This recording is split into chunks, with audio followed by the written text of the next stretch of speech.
Olá, best-sellers! Tudo bem com vocês? Eu tô aqui hoje com uma convidada especialíssima que vai falar de um assunto que eu acho que todo mundo tem um monte de dúvidas, porque é um assunto que as pessoas tornaram um tabu, mas é uma coisa que todo mundo gosta de fazer, todo mundo faz e não deveria ser tornado tabu, porque é muito bom, né? É muito bom. Ela que é sexóloga, é, terapeuta tântrica, Bia Neppel. Tudo bem com você? Tudo bem, Ana? Prazer estar aqui com você. Seja muito bem-vinda e saiba que essa casa, ela é sua, assim como é dos nossos best-sellers. E tudo aquilo que é bom a gente precisa compartilhar, né? Então, compartilha, clica aqui no sininho para não perder nenhum conteúdo maravilhoso que nem esse. Compartilha com a família, com os amigos, com todo mundo que precisa saber mais sobre esse assunto tão importante. Porque quem é que vive sem sexo hoje em dia, né? Não dá, não dá. A gente fica estressado, fica nervoso, fica subindo pelas paredes, né? Então, eu acho que vale a pena você clicar aqui no sininho, se inscrever no canal e não perder nada. Vamos lá, Bia. Vamos lá. Primeiro de tudo, eu quero saber, qual foi o livro que deu uma virada de chave na sua vida? Olha, eu fiquei pensando nessa pergunta porque eu sou muito ruim de gravar nomes de livros, nomes de filmes, mas é interessante que nessa época do ano, acho que a gente para assim para reviver momentos. E aí eu comecei a resgatar lá do passado, né? Hoje eu estou com 43 anos, e aí eu resgatei um livro. 43 anos, por sinal, 43. muito bem, né? Por que vocês acham, Gente, tá muito gata, né? Ó, Muita energia circulando. Ó. A gente vai falar sobre isso depois. Então vamos falar. Mas me conta, qual que é Sim, o livro? o livro, perfeito. Quando eu tinha mais ou menos uns 22 anos, eu morava em Curitiba, porque eu sou de lá, natural de lá, e eu ganhei de um ex-namorado meu, na época, um livro espírita, que se chama Violetas na Janela. Já ouviu falar desse livro? Eu já li esse livro, foi o primeiro livro que eu li. Olha! Foi. Violetas na Janela. Não foi o primeiro assim, foi o primeiro livro espírita que eu li. Mas por que para mim assim foi interessantíssimo esse livro? Porque, bom, eu fui criada dentro do catolicismo, minha família, igreja, né? Frequentei muito. E quando chegou esse livro espírita para mim, foi a primeira vez que eu tive esse contato sobre o tema morte, que é algo assim tão tenebroso, né? Que assim como o sexo, as pessoas também têm medo de falar sobre morte. Né? Verdade. E aí eu comecei a ler o livro porque conta a história de uma adolescente, né? Uma jovem, né? De 19 anos que morreu precocemente. E é um livro psicografado e ela conta toda essa história desde quando ela desencarna lá no plano espiritual, todos os detalhes, até esse desprendimento da vida dela terrena, né? Porque tem também essa transição, né? Já que ela fez a passagem muito jovem. Só que o mais interessante foi eu começar a pensar fora da caixa, né? De ter assim uma compreensão não só da morte, né? Porque para mim a morte ainda é um mistério, né? É um mistério, é uma força que eu não sei se a gente aqui sabe realmente o que é, mas me fez ter um entendimento melhor sobre a vida, né, como um todo, e entender que a morte, né, é uma passagem, né, para algo novo, mas não só a morte física, né, porque eu vejo muito a questão das pequenas mortes nossa do dia a dia, né, e esse livro fez muita diferença para mim porque alguns anos depois eu comecei realmente a minha evolução pessoal, a minha evolução espiritual, né? Tem um pouco mais de 10 anos que eu trabalho com sexualidade, então já foi assim algo muito polêmico para mim na época, né? E para as pessoas que conviviam comigo, imagine, né? Uma pessoa assim conservadora, de repente vai trabalhar falando sobre sexo, né? Então foi importante porque eu consegui entender o quanto é importante a gente deixar morrer coisas, né, de se desprender de coisas aqui na Terra, né, e tentar levar a vida de uma forma mais leve, com mais autorresponsabilidade, né, e a partir daí eu comecei a conhecer mais esse mundo holístico, eu comecei a transitar por alguns estudos mais espiritualistas, né? Espiritismo kardecista, depois eu fui para a Umbanda. Hoje eu escolho não ter uma religião, né? Porque para mim, assim, eu me conecto com Deus, que eu acredito que é uma força, uma energia maior, em tudo que é a vida. Né? Então, assim, tudo que está na natureza, que é vida, né? Às vezes até a própria troca de gentilezas com outras pessoas, eu vejo Deus nisso, sabe? Então, eu até vi uma charge esses dias que mostra um aquário com peixinho, e ali mostra, isso aqui é religião, né? O peixinho ali dentro do aquário. E o mar, que é a imensidão, o infinito, é a espiritualidade.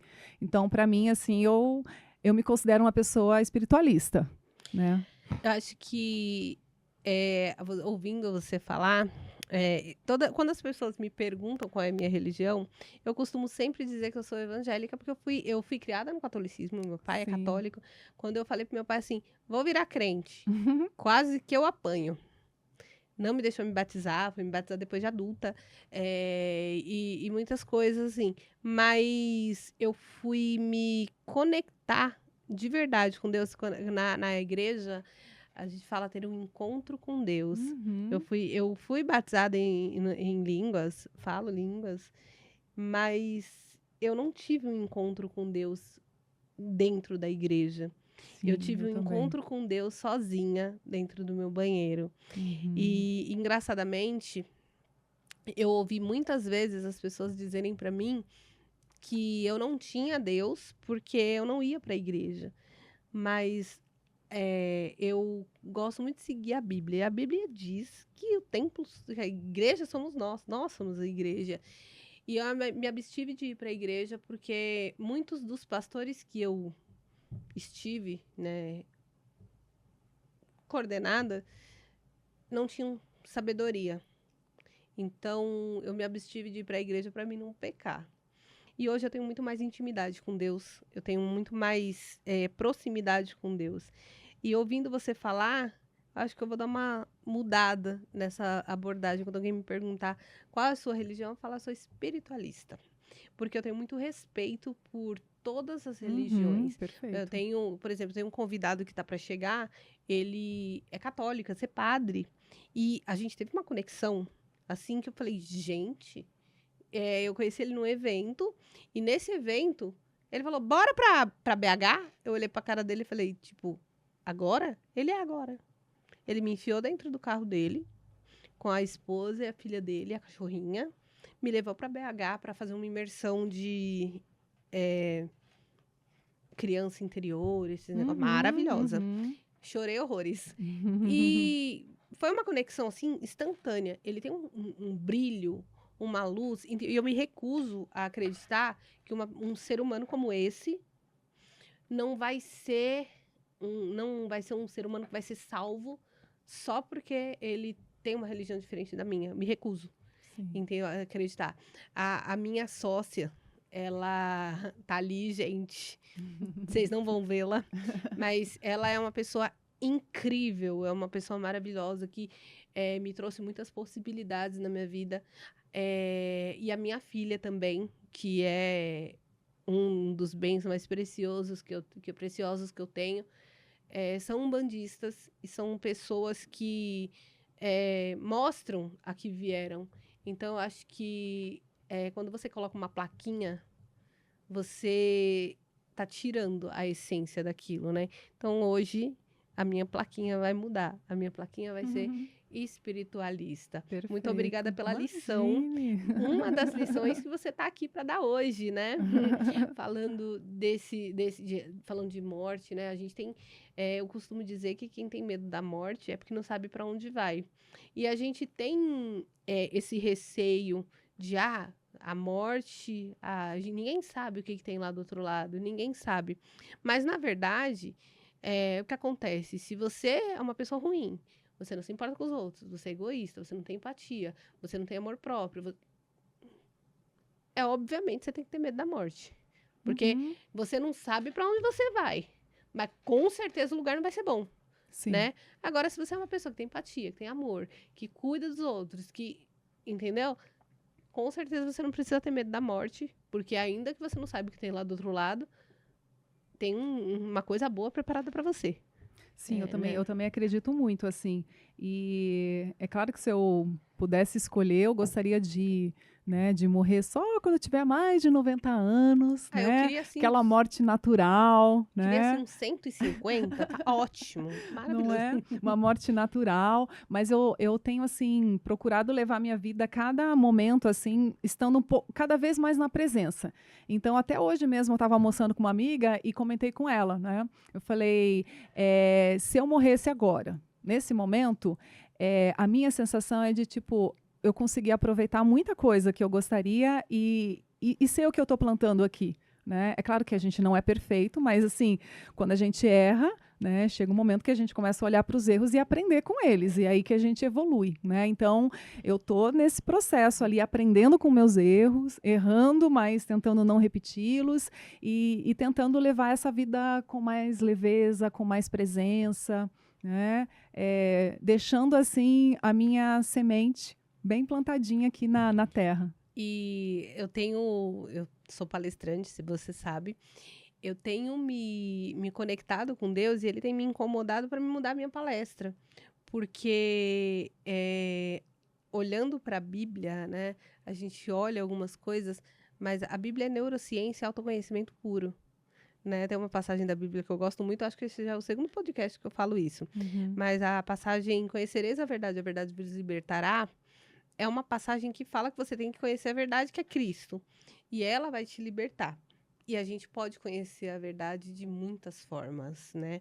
Que é Cristo. E uma das grandes formas para você conhecer verdadeiramente a Cristo é você embarcar numa jornada de autoconhecimento. Se você não se conhece, é impossível Exatamente. você conhecer a Cristo, você ser espiritualista, você ser religioso, você ser qualquer coisa. Porque quando a gente. Foi o que aconteceu comigo. Quando eu estava enfurnada dentro de uma igreja, eu vou ser cancelada.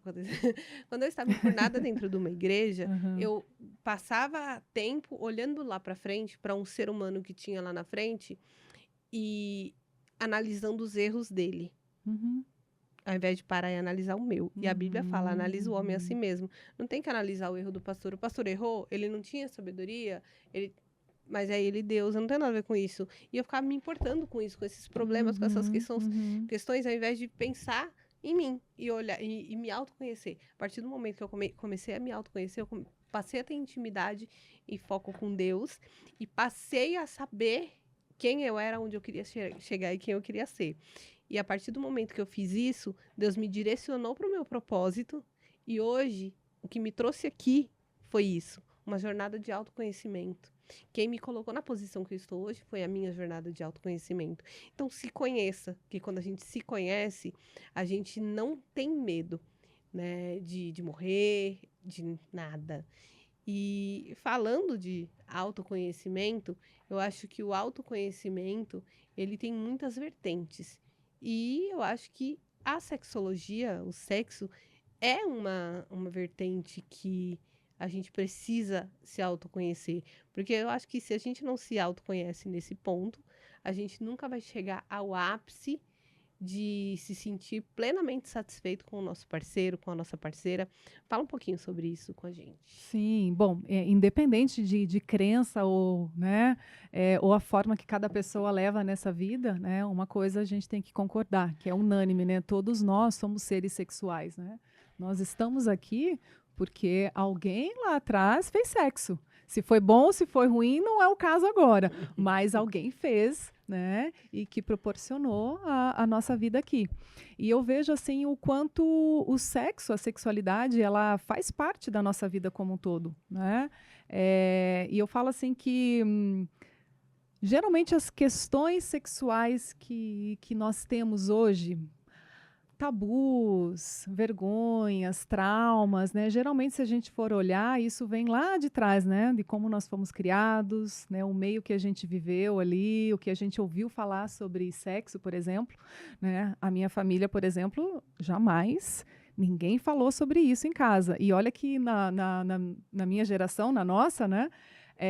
Passavam cenas quentíssimas na TV, né? E Uhum. era aquele constrangimento, ninguém falava Não. nada. A minha mãe desligava a TV e vai dormir. Tipo isso. É. E é uma coisa complicada, porque eu não sei, a gente. tem quase a mesma idade. Então, na minha época, quando eu tava entrando na puberdade, esse negócio, arrumar namoradinho, dar beijinho, a minha mãe virava pra mim assim: se você der, eu ponho o seu namorado na cadeia. Ah, porque. Nossa. E aí, aí não conta, né? A gente perde a virgindade. A pessoa que a gente tem que confiar, que é contar pra mãe da gente, pra quê? Pra explicar, pra fazer, levar no ginecologista, não conta. Sim, e olha que hoje as informações elas estão mais acessíveis, até para jovens mesmo, né? Até com o próprio celular. É só você dar um Google lá. Agora com a inteligência artificial você pode perguntar tudo lá, né? E na nossa época a gente perguntava para quem, né? Para os pais não tinha abertura e a gente também nem sabia o que podia ou não podia falar. A escola geralmente ensinava mais sobre uso de camisinha, sobre gravidez, sobre doença. Então veja bem como o sexo já era pesado daquela época, né? O sexo era remetido assim, ou você podia pegar uma doença, ou você podia engravidar, que eram coisas horrorosas, E né? assim, as pessoas, elas tinham a tendência de problematizar mais a gravidez do que uma doença. Sim. Porque a minha mãe falava assim: se engravidar, eu ponho pra fora de Sim, casa. você vai ficar mal Mas, falada, né? mas você nunca ouviu ninguém falar: se pegar uma doença, eu ponho pra fora de casa. É Né? verdade. Você não ouvia. E é uma coisa assim que. É tanto que eu fui casada 2 vezes. Sou separada 2 vezes e hoje eu tenho um namorado. Doida pra casar também. E é tanto que com o meu primeiro marido, eu nunca cheguei a um orgasmo com o meu primeiro marido. E eu vim ter o meu primeiro orgasmo com os dedos. Eu não sabia nem como fazer. Eu peguei um livro na biblioteca por acidente. E comecei a ler aquilo. Porque o nome era diferente. E eu não costumava ler a sinopse. E aí eu comecei a ler aquilo. Aí ensinava como que fazia. Aí eu falei, deixa eu fazer o teste para ver se esse negócio é bom mesmo. E aí comecei a me conhecer, né? Olha o autoconhecimento mais uma vez. Comecei a me conhecer. E eu comecei a me conhecer e o meu ex-marido começou a achar ruim. E aí começou a dar problema, a gente acabou se separando. Por conta disso? Não exatamente por conta disso. Porque ele teve uma criação meio... repressora. Assim, meio repressora. E aí ele achava que a mulher que fazia isso era puta. Aí era puta, aí tinha que ser do jeito dele, aí ele começou a me agredir. E aí a coisa... Até hoje eu escuto de mulheres que elas acham que é errado se tocar mesmo tendo um parceiro. Que na verdade são coisas diferentes, se a gente for ver, né? A interação que você tem com a tua parceria e o momento que você tem de intimidade com você são coisas diferentes. Sim. Né? Só que a masturbação também sempre teve um peso de, por mais que a gente fizesse, e eu fazia muito quando eu era mais nova, eu nem lembro em que momento eu descobri isso, mas eu já sabia que aquilo era proibido, era errado que ninguém podia me pegar, ninguém podia imaginar. Para você ter uma ideia, eu não conseguia nem falar a palavra masturbação, porque eu achava assim horrorosa essa palavra. Né? Não falava, e se de repente tinha assim conversas de escola, né, com as amiguinhas, eu jamais falava que eu fazia ou pensava sobre isso, né? Só que ainda assim, por mais que a gente descobrisse naquela época esses momentos, esses segundos de prazer, eu não sei você, mas para mim vinha muito depois uma sensação de culpa. De tipo, ai meu Deus, será que Deus está me vendo fazendo isso? Ou se meus pais imaginam e, sabe, aquela vergonha. Eu tô pecando, tá errado. Exato. Para você ter ideia, Bia, eu tenho 38 anos. O meu primeiro vibrador eu ganhei da minha amiga, de presente de aniversário no ano passado. Olha, recente? Eu não sabia usar. Eu perguntei pra ela como é que faz. Ela, fazendo. E aí ela foi e me explicou e tal. E eu nunca tinha... E a primeira vez que eu usei foi tipo assim, papum! Eu falei, já? Aí eu falei pra ela, ela falou, e aí, gostou? Eu falei... Foi rápido demais. Muito rápido. Ela, mas aí você tem que aprender, né? A se segurar, a aproveitar o momento, igual você aproveita quando você tá fazendo sexo. Por quê? Eu sempre tive desejos. E o meu ex-marido falava pra ele, eu falava pra ele, eu queria comprar um vibrador. pra gente, né, fazer junto. Porque ele gostava de fazer sexo anal. E eu nunca consegui fazer. Nunca consegui fazer porque eu já ia me Sentia dando um dor, negócio, doía, não aham, sei o quê. sim, E eu falava pra ele, vamos comprar um pra gente tentar, claro. né? Porque às vezes a gente via filme e via ali, eu via as mulheres todas, né? Eu falava, deve ser mais fácil, né? Seu vibrador é meu pau. Ele falava pra mim. Entendeu? Será que o YouTube não vai me bloquear? Tem que colocar aqueles pi. E aí, ele falava essas coisas. E aí, quando eu me separei dele, a gente se separou porque eu falei pra ele que eu ia num evento. E ele falou que se eu fosse, ele ia embora. E eu falei, tá, consciência é sua. Ele foi embora e o meu namorado hoje era meu amigo. E a gente conversava de tudo quanto é assunto.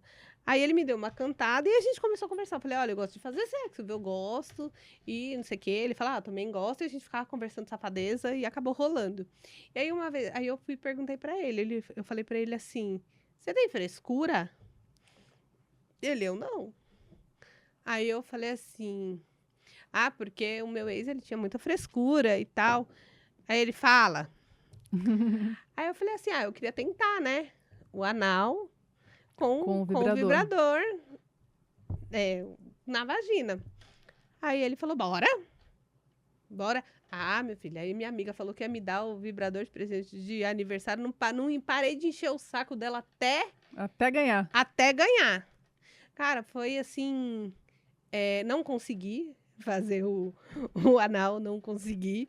Mas foi uma relação tão boa, Mais aberta, mais né? aberta, tão gostosa, tão, sabe? E assim, o meu namorado, ele tem 49 anos. Ele é mais velho do que o meu ex-marido. E você olha assim, você fala, era para ser mais Fechado. fechado. E não, o que importa para ele é É a o- gente estar os dois satisfeitos e bem, né, satisfeitos no sexual e em todas as outras partes. E isso é muito interessante, né? Sim, sim. Eu super recomendo assim para mulheres e também para casais terem vibradores, né? É claro, também aquela coisa tomar um cuidado com o devido uso para também não ficar aquela coisa viciante de tipo, agora eu só consigo ter um orgasmo se eu usar um vibrador. Isso também não é saudável. Mas ter o vibrador como um complemento, tanto para você brincar sozinha quanto em parceria, eu acho fundamental. Primeiro porque o vibrador, ele relaxa. Né? Dependendo de como você usa, ele relaxa muito a mulher. E quanto mais relaxada uma mulher tá, mais prazer ela vai sentir, ela vai se abrindo internamente, né? E eu vejo que tem uma ideia assim muito que nós mulheres a gente foi muito cobrada lá atrás por conta da referência pornográfica, que sempre foi muito forte, né? Quando a gente pensava em sexo, já vinha aquela cena da pornografia de filmes, né? Que era penetração, né? A mulher sempre sentindo muito prazer, porque ela gemia, né? Ela demonstrava que aquilo estava bom e ela sempre tinha prazer, chegava ao seu orgasmo junto com o homem, né? Então, assim, a minha referência de sexo era aquilo. E a primeira vez que eu tive uma relação sexual, eu vi que não era nada daquilo. Era mais gostoso na minha cabeça, na minha fantasia, quando eu imaginava, meu corpo reagia. Mas na prática não foi bom, porque eu não sabia como conduzir. E eu estava esperando realmente sentir prazer só com a penetração. Só depois de muitos anos, principalmente quando eu comecei a me conectar mais com esse universo do Tantra, a conhecer mais o meu corpo, né, a explorar, né, esse outro lado do prazer, que realmente eu fui perceber que o nosso prazer ele não é automático, tipo, não é um botãozinho que você liga e desliga, principalmente o nosso, das mulheres. O homem não, o homem quando ele está ereto, ele já está pronto para ação e ele vai sentir prazer. Já nós, mulheres, a gente tem um ritmo diferente. Né? Eu falo que se a mulher ou o homem espera que nós tenhamos o nosso orgasmo somente com a penetração, pode ser muito frustrante. Pode ser que a gente não consiga. Né? E aí a gente se cobra porque acho que eu estou com algum problema, não consigo. Só que se a gente tem um preparo, estimula mais o corpo, né? Então eu falo que quanto mais a gente traz muitas pessoas chamam de preliminar, né? Estimular o corpo, principalmente trabalhar mais a região da vulva para o lado de fora, antes de chegar dentro dela, né? A gente vai dando tempo e espaço para o corpo relaxar, né? Porque geralmente a gente fica tensa, e eu atendo muitas mulheres, e eu vejo o quanto a tensão predomina ali na região da vagina. E o que eu ensino às mulheres é como aprender a relaxar. Aí a gente trabalha a respiração, eu faço massagem no corpo, massagem na vulva, né, que é a massagem tântrica, tudo para o lado de fora, externamente, para preparar o corpo, né, e preparar a região íntima para ter prazer, para ter orgasmo, para de repente receber algo internamente, né, uma penetração, né, porque a maioria das mulheres que chegam para mim chegam relatando: eu não tenho orgasmo com a penetração. Eu não tenho orgasmo com a penetração. Né? Então. Raramente. Pois é. Que nem o meu namorado, eu ainda tenho com ele, porque ele é muito habilidoso. Mas, por exemplo, o meu ex-marido, ele era muito habilidoso na cama, só que ele já partia pra penetração. Uhum. E, assim, não tô reclamando, porque ele era muito bom de cama. Mas o que acontece? Ele não... É até uma pergunta que eu quero te fazer, que eu acho que eu já falei sobre isso com você, que com o meu ex-marido, eu fazia sexo quase que diariamente, mas eu tava sempre com vontade de fazer sexo. Uhum. Com o meu namorado, ele mora na casa dele, eu moro na minha casa. A gente faz uma vez por semana, no fim de semana, quando eu vou pra casa dele. E nessa última vez que eu fui pra casa dele esse fim de semana, a gente tinha 1 mês e meio que não fazia nada, porque eu fui pra evento, aí fui pra não sei na onde, fui pra BH e fui fazer não sei o quê. Então, não fui nenhum desses fins de semana pra casa dele. Quando eu fui pra casa dele, a gente foi pra praia. Juntos com todo mundo. Então, não deu. Sim. Aí eu fui pra casa dele esse fim de semana e aí a gente foi. E eu, tipo assim, eu tava querendo, lógico, com vontade, mas eu tava estranhamente satisfeita. Só de estar ali, de beijar, de abraçar, de agarrar, de receber uma mensagem. Eu me sinto muito mais satisfeita com ele, que eu faço sexo uma vez por semana, do que com o meu ex-marido, que eu fazia quase que diariamente. É qualidade, né? É muito estranho. Sim, tem a isso. questão do afeto, do quanto você se sente segura, né, ao lado dessa pessoa. Tem essa intimidade, né? Porque para mim a maior intimidade é falar abertamente, né? Não só sobre contas, sobre planos, mas também sobre como você gosta, né, de ser tocado, como você não gosta, né? O que a gente pode fazer, explorar, falar sobre medos, fantasias sexuais, né? Coisas proibidas, né? Então, se você consegue ter essa abertura com alguém, você tem muita intimidade com essa pessoa. Sim. Né? E a gente tem o quê? 9, 10 meses que a gente tá junto. E a gente tem essa conexão de falar sobre todos os assuntos abertamente. Olha, isso aqui não tá me agradando, ó, isso aqui eu não tô gostando. E a gente tem isso. E em 14 anos eu não tinha isso. Então eu acho que uma coisa leva a outra. Sim, você está se descobrindo. Então, se você tem essa abertura com a outra pessoa, dá para explorar muito, muito além do que aquele básico que a gente aprende sobre sexo, né? E aí é onde entra muito também o meu trabalho no Tantra, né? Não só mulheres, mas casais me procuram, e geralmente também são casais de longas datas, né? Ou que estão se conhecendo agora, que, sei lá, perderam o desejo, o libido, o sexo já não tem tanta graça, mas eles se gostam muito e eles sentem que o sexo é importante, né? Para o casal é muito importante, né? E aí eles me buscam para poder aprender um pouco mais, de uma forma mais ampla, né, de aprender a tocar. Então, eu dou curso também para casal, né, onde eu ensino de forma muito prática. O meu curso não é teoria, não, a gente aprende na prática. Então, eu ensino, por exemplo, os casais, um a tocar o outro, a tocar, mas de uma forma de exploração mesmo. Né? Não só o corpo, mas também as áreas íntimas. né? E é muito interessante porque é uma coisa bem didática, né? Tipo, ó, vamos fazer assim, assim. Então, eu sou como uma manobrista. Eu vou falando, ó, faz assim, faz ali. Aí eu tenho as minhas próteses, eu vou mostrando nas próteses, eles vão replicando. E é interessante que eles sempre me falam, nossa, se a gente tivesse tido essa aula antes da gente iniciar a vida sexual, como teria sido diferente as nossas trocas? Né? Como a gente talvez teria escolhido melhor os nossos parceiros, a gente não teria se enfiado em situações constrangedoras e até perigosas, né? Ou traumatizantes para nós, né? Principalmente para a mulher. E é interessante porque eu vejo que muitas mulheres elas não têm esse entendimento do corpo. Então, por exemplo, na vulva, né? Hoje todo mundo fala de clitóris. Né? Antigamente ninguém sabia o que era. Hoje, pelo menos, já tem gente que já sabe que existe. Né? Isso já é um bom sinal. Mas, por exemplo, o clitóris, eu falo que por mais que ele seja o nosso órgão principal, exclusivo do prazer, geralmente ele é o último a ser tocado. Ou seja, se você vai receber um sexo oral, né, ou vai passar por uma massagem tântrica, nunca deveria tocar diretamente o clitóris. Por quê? Porque se eu ainda não estou aquecida e relaxada, quando eu recebo um toque lá, uma língua, um lugar que deveria ser de muito prazer, o que a gente faz? A gente dá aquela recolhida. Porque, sabe quando você, tipo, opa, tira a mão daí, isso não tá bom.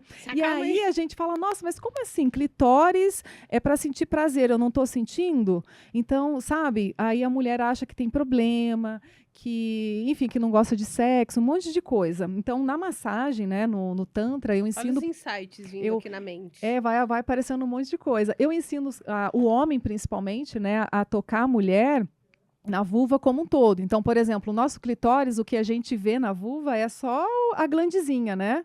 É que eu não trouxe as minhas próteses, senão eu mostrava aqui de forma mais didática. Mas tem o clitóris, que é a pontinha lá em cima, né? E a gente acha que é só aquilo. Mas se a gente for olhar a estrutura dele internamente, né? Ele tem uns bracinhos assim, que ele envolve os nossos lábios externos. Só que ele fica do lado de dentro.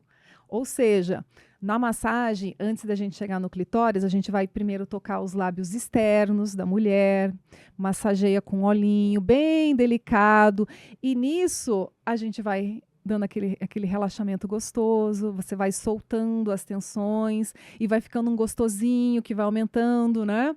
Aí depois eu vou para os lábios internos, que é cheio de terminações nervosas, né? Então, quando a gente está estimulando os lábios, a gente está estimulando também o clitóris. Porque quando eu chegar lá na pontinha, né, todo esse estímulo e esse sangue que vai fluindo ali, ele vai se concentrando para a ponta. Então, quando eu chego no clitóris, ele já vai estar mais relaxado, com mais sangue circulando e vai estar mais sensível para o prazer.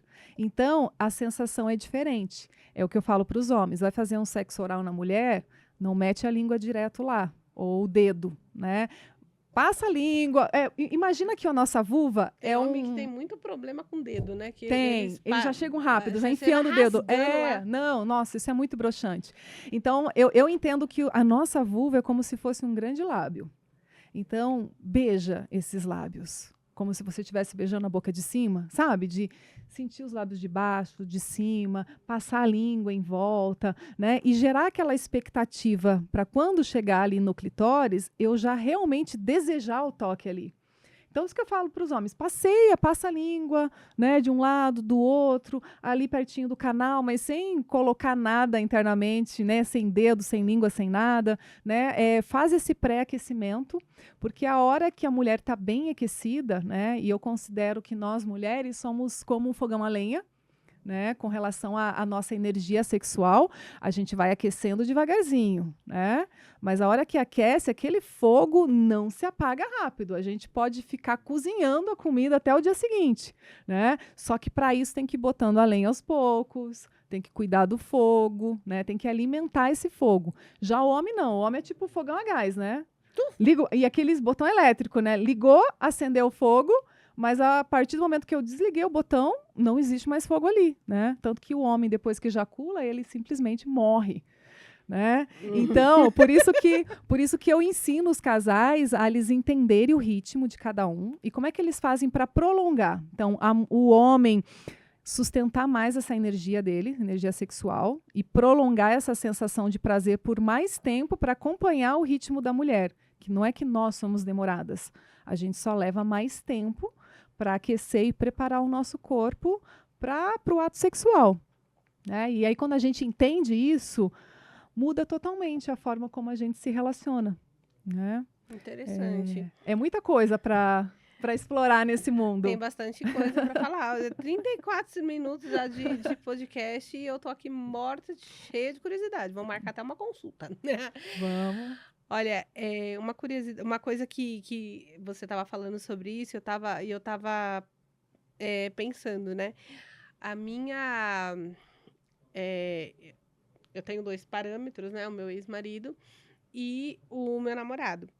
Quando o meu namorado foi fazer sexo oral em mim, eu achei estranho. Por quê? Porque o meu ex-marido ia lá direto, Exato. né, no clitóris. E o meu namorado não, ele faz essa brincadeirinha. Meio tântrico ele, hein? Que você fala, ele faz essa brincadeira. Ele explora um pouquinho mais. E beija o pescoço, aí sobe, aí desce. E eu comecei a achar estranho, porque, tipo assim, com meu ex-marido era um negócio, tipo... E gozava. Com ele, ia bem devagarinho, eu falava, gente, mas não vou gozar, não? Ficava, sabe? E aí você foi falando, e aí eu tava contando pra Patrícia esses dias, que eu fui me adaptando ao formato que o meu namorado faz, porque eu não ia falar pra ele, olha, o outro fazia assim, né? Então eu fui me adaptando e comecei a sentir mais prazer com ele dessa forma. E aí, agora você falando, eu falei, agora eu entendi por quê, né? Porque era uma coisa muito rápida. Sim, né? E você até me fez lembrar de uma história que não faz muito tempo eu atendi já uma senhora de 70 e poucos anos. Então, assim, pasme, a gente pensa que a terceira idade não faz sexo, mas assim, eu também atendo mulheres de 60, 70 a mais, e eu acho isso incrível, elas estarem olhando para esse aspecto, né? Sendo que passaram o resto da vida, né, tendo sexo como procriação e sendo... E com o prazer do homem, né? Com o prazer do homem, sem a devida atenção. E aí por que eu achei interessante a história dela, né, com essa idade, 70 e poucos anos? Ela já é uma pessoa que também já está nesse mundo do autoconhecimento, espiritualidade, então ela já está bem mais entendida. E com tantas terapias que ela foi fazendo ao longo da vida, ela percebeu que o tema sexualidade tinha que ser visto com cuidado, porque às vezes a gente vai olhando tanta coisa e vai deixando essa parte sexual embaixo do tapete, mas chega uma hora que você tem que olhar para isso. E aí ela relatou que quando ela era adolescente, ela sofreu um abuso sexual de alguém conhecido, não era da família, mas era tipo amigo do irmão, não sei o quê, que era um pouquinho mais velho que ela, que pressionou ela assim no muro e fez um sexo forçado, mesmo ela falando que não queria. E tipo, foi a primeira vez dela. E aí, depois disso, ela foi tendo relações sexuais com pessoas, sempre assim, dessa forma rápida, né? Só que ela não se dava conta que, na verdade, e ela disse que com o tempo ela foi sentindo prazer depois, ao longo da vida dela, que ela foi casada, ela até que sentia prazer desse sexo mais rápido, mais agressivo. Às vezes ela até pedia para o marido, talvez, ir mais rápido, penetrar mais rápido. Mas depois desses processos de autoconhecimento, ela buscou o Tantra para receber uma massagem, que é outro contexto. Primeiro, o processo totalmente desacelerado, né? É onde você entra num estado de presença profundo com o seu corpo, né? O orgasmo não é o objetivo principal, embora possa acontecer, né? E a pessoa tem que estar lá respirando, expressando todas as emoções, sentindo o corpo, focando nas sensações. Então é um processo conduzido, né? Que dura aí mais de 1 hora. Né? E aí quando ela passou pelo processo, ela disse que teve vários insights desse trauma que ela tinha, desse sexo sempre muito rápido, que ela até pedia para as pessoas, para os homens que ela se relacionava. Ela percebeu, nossa, agora eu entendi por que eu pedia esse sexo rápido. Porque como ela foi abusada, né, ela queria sempre que aquilo terminasse logo. Então, ela começou a normalizar o prazer de uma forma rápida. E aí, quando ela conheceu o Tantra, que aí era um estado de presença, onde ela estava mais conectada com ela percebeu, nossa, agora eu entendi.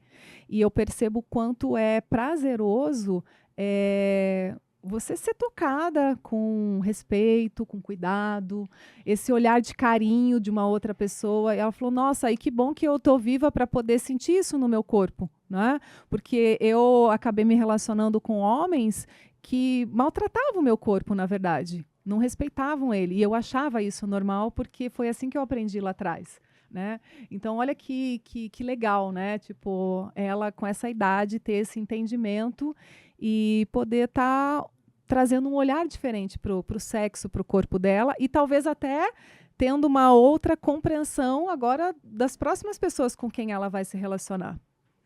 Né? É uma história muito bonita. Eu falo que o processo, como eu atendo muitas mulheres, vem muitas histórias assim. Né? E eu mesmo, né, antes de você continuar, a primeira massagem tântrica que eu recebi, antes de pensar em ser terapeuta, primeiro a massagem acontece em todo o corpo, os toques são lentos, você respira, você, né, sente aquilo. E o primeiro insight que eu tive depois que eu saí daquela massagem foi: nunca ninguém me tocou assim, desse jeito.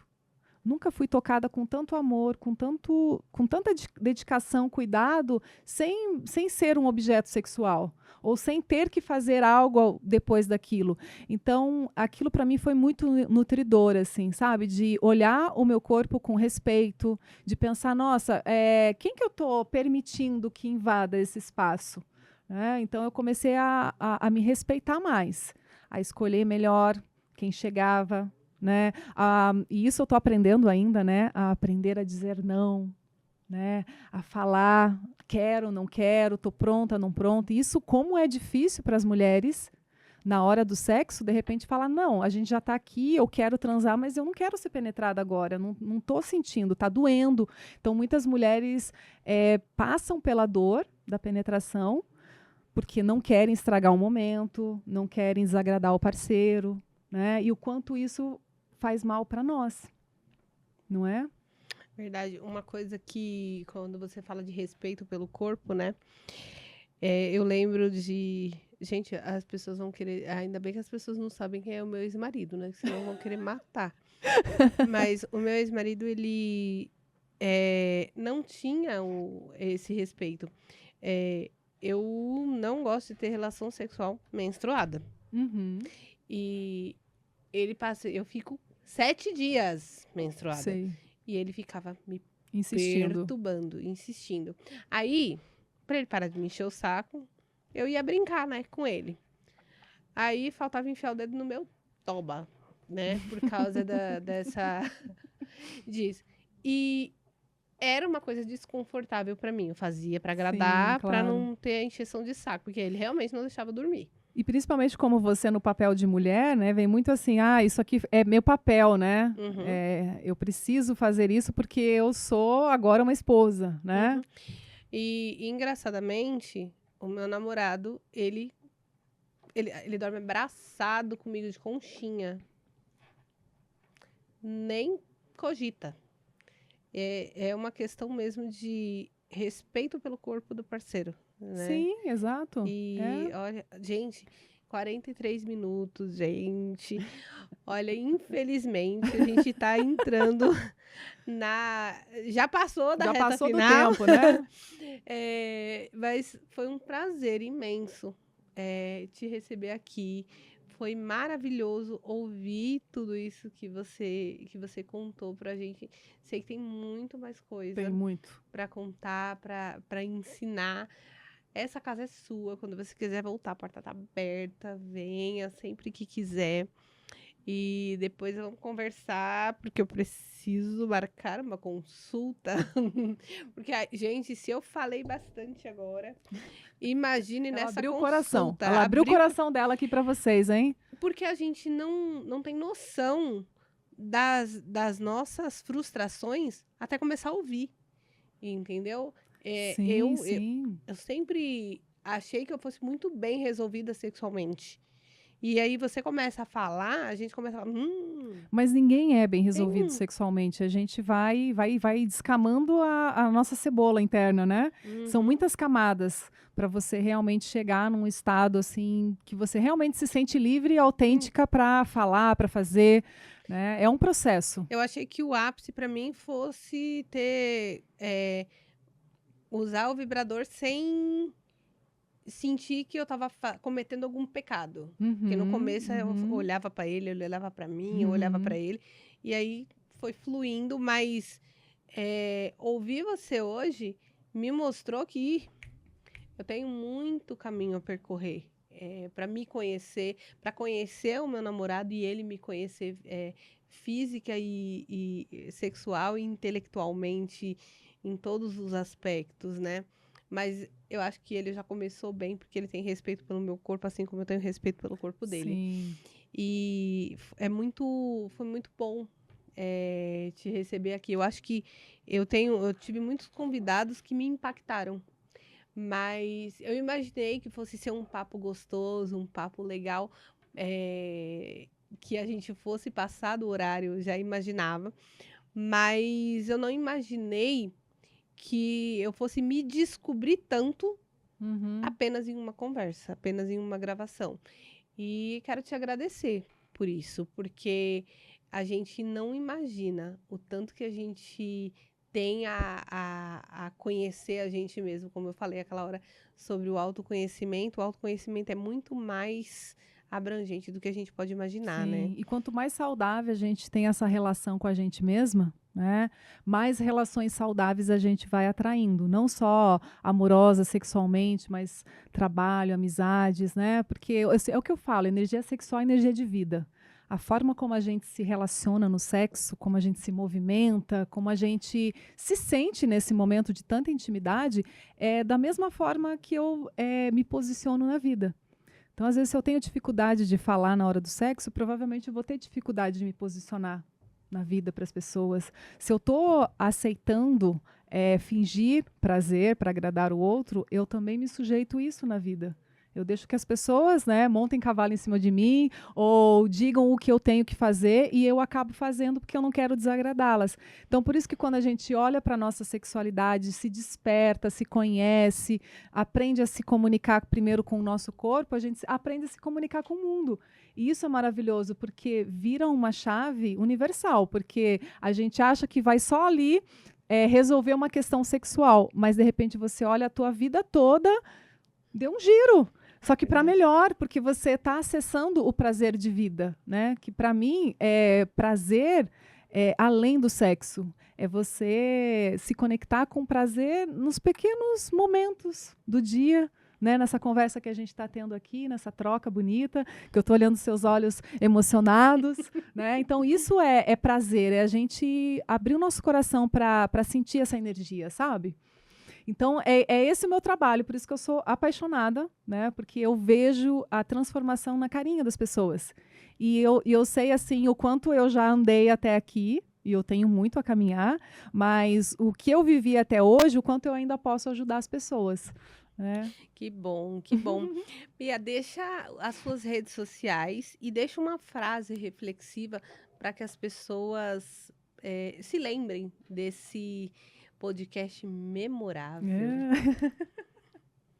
Bom, quem quiser me procurar, eu vou deixar meu site, que é mais fácil, porque lá tem Telegram, tem meu Instagram, é bianepel, com 2ps.com, www.bianepel.com. E o meu Instagram é bianepel, né? Perfeito, Bia, aquela frase de Ai, impacto. meu Deus. Eu acho que eu até tenho alguma coisa anotada aqui, ó. No livro, que tem um livrinho aqui, ó. Ai, meu Deus. Aqui, ó, tem uma frase ótima, que eu adoro nos meus caderninhos, porque é muita coisa na minha cabeça. Olha aqui, ó. Uma mulher que diz não, que se posiciona na cama. Uma mulher que diz não na cama é capaz de dizer não em qualquer situação da sua vida.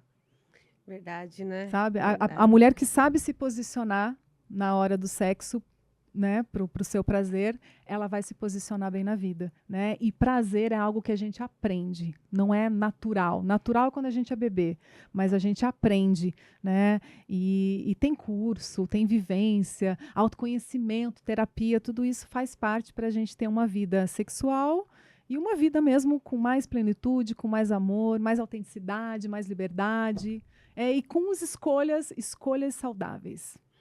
Maravilhoso, Bia.